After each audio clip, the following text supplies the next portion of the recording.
Meeting complete करके नौकरी की तलाश में होता है। तभी उसे एक जॉब का ऑफर आता है और उसे कॉल आता है। Hello, am I talking to Vikram? Yes sir, मैं एक कंस्ट्रक्शन कंपनी से बोल रहा हूं। हमें आपकी प्रोफाइल बहुत पसंद आई है। क्या आप हमारे साथ काम करना पसंद करेंगे? व्हाई नॉट सर, अब मैं तो इंतजार ही कर रहा था। Sure sir. विक्रम तुरंत नौकरी के लिए हाँ कर देता है और अगले दिन ही केरल के लिए निकल जाता है।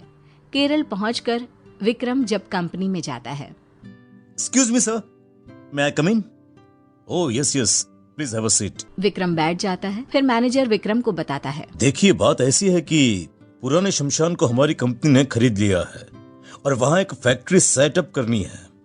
ये काम बहुत चैलेंजिंग है और आपके प्रोफाइल को पढ़कर पता चला कि आपको चैलेंजेस बहुत पसंद है, इसलिए आपको सिलेक्ट किया गया है।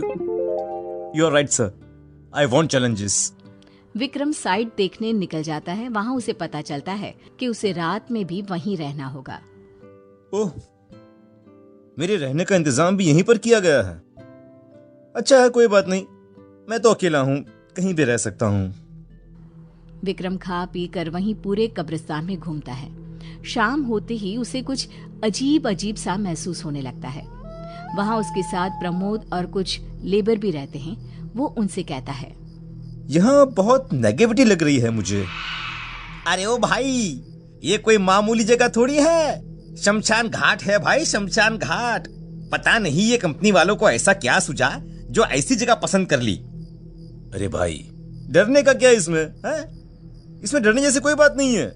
जिस पे ऊपर वाले का हाथ हो उसके साथ कुछ नहीं हो सकता है। अरे मालूम होता है कि मजबूत दिल वाले हो तुम, हैं भाई? मुझे तो इस जगह से ही डर लगता है।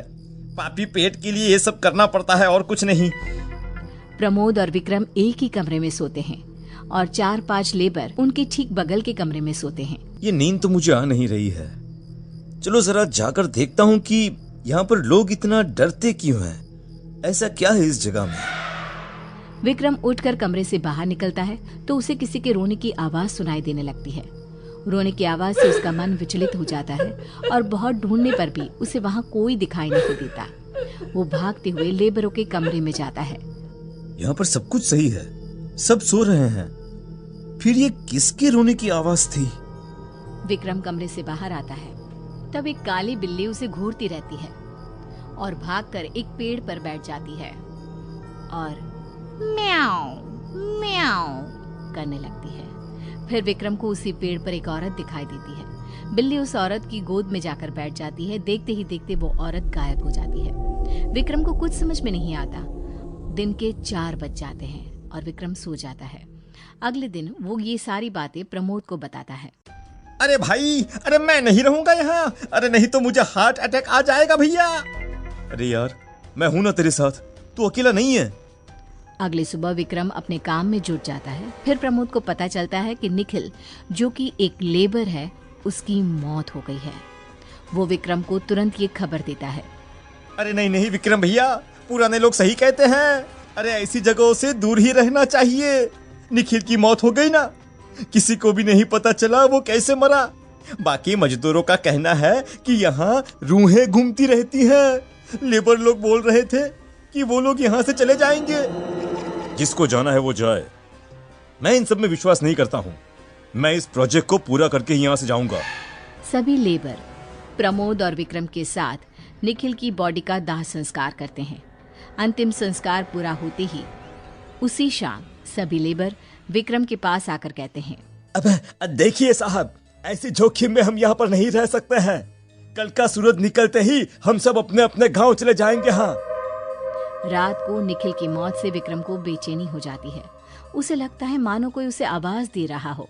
वो कमरे से बाहर निकलता है। फिर उसे महसूस होता है कि कोई उसका पीछा कर रहा है। थोड़ी देर चलते हुए उसे ये एहसास हो जाता है कि कोई आत्मा उसके पीछे है। फिर वो उसी जगह पहुंच जाता है जहां उसने निखिल की लाश को आग लगाई थी।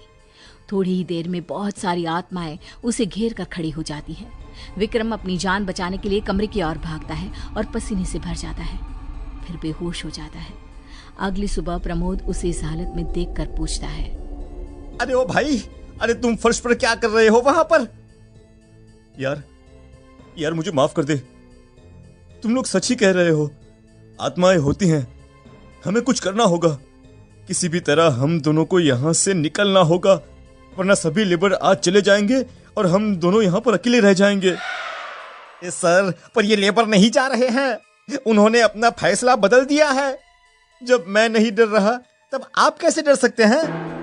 अरे ऐसी बात नहीं है प्रमोद भाई, तुम मेरी बात समझ ही नहीं रहे हो। कल रात जो हुआ तुम सोच नहीं सकते हो, मैंने किस तरह से खुद को बचाया है। विक्रम सारी बातें प्रमोद को बता देता है। प्रमोद की रूह कांप उठती है। अरे सर, मैं तो कहता हूँ कि जिसको यहाँ पर रहना है रहने दो, हम चलते हैं यहाँ से। चलो अभी निकल चलते हैं। विक्रम और प्रमोद अपना सामान बांध कर निकलने लगते हैं, लेकिन लेबर उन्हें घेर लेते हैं और जाने नहीं देते। साहब, आप लोग नहीं जा सकते हैं। अरे भैया, हम तो जा रहे हैं, जिन्हें मरना है वो मरे यहाँ पर। हम तो कब के मर चुके हैं साहब, अब क्या मरेंगे? मरने की बारी अब तुम लोगों की है। इतना कहते ही सारे लेबर भूत प्रेत में बदल जाते हैं। अरे अरे मेरे लेबर कहाँ गए? इन लोगों को हमने कल ही मार दिया था। ये जगह हमारी है, तुम इस जगह को हमसे छीन नहीं सकते हो। भूत प्रेत विक्रम और प्रमोद को घेर कुत्ते की तरह उनकी बोटियां नोचने के लिए उतावले रहते हैं। सब मिलकर प्रमोद के ऊपर चढ़ जाते हैं। प्रमोद चीखता चिल्लाता है, लेकिन विक्रम कुछ नहीं कर पाता। अरे मुझे छोड़ दो भाई, अरे मेरे छोटे छोटे बच्चे हैं, अरे उनका क्या होगा? अरे छोड़ दो भाई मुझे। भूत मिलकर उसे मार देते हैं और विक्रम ये देखकर मन में सोचता है, मरना तो है ही, क्यों न डरने की बजाय खुद को बचाने की कोशिश कर लूं। विक्रम एक सांस में भागता हुआ अपने कमरे में जाता है और शिवलिंग को अपने हाथ में लेकर बाहर आता है। शिवलिंग को देखकर पीछे हट जाते हैं। जय महाकाल, अब तुम लोग मेरा कुछ नहीं बिगाड़ सकते हो। भूत प्रेत के राजा मेरे साथ हैं। जय महाकाल। विक्रम स्मशान से बाहर निकलकर भाग जाता है और सीधा मैनेजर के पास जाकर उसे सब कुछ बता देता है। सारी बातें सुनकर कंपनी वाले उस जगह को छोड़ देते हैं, जो वापस एक श्मशान की तरह काम आने लगती है।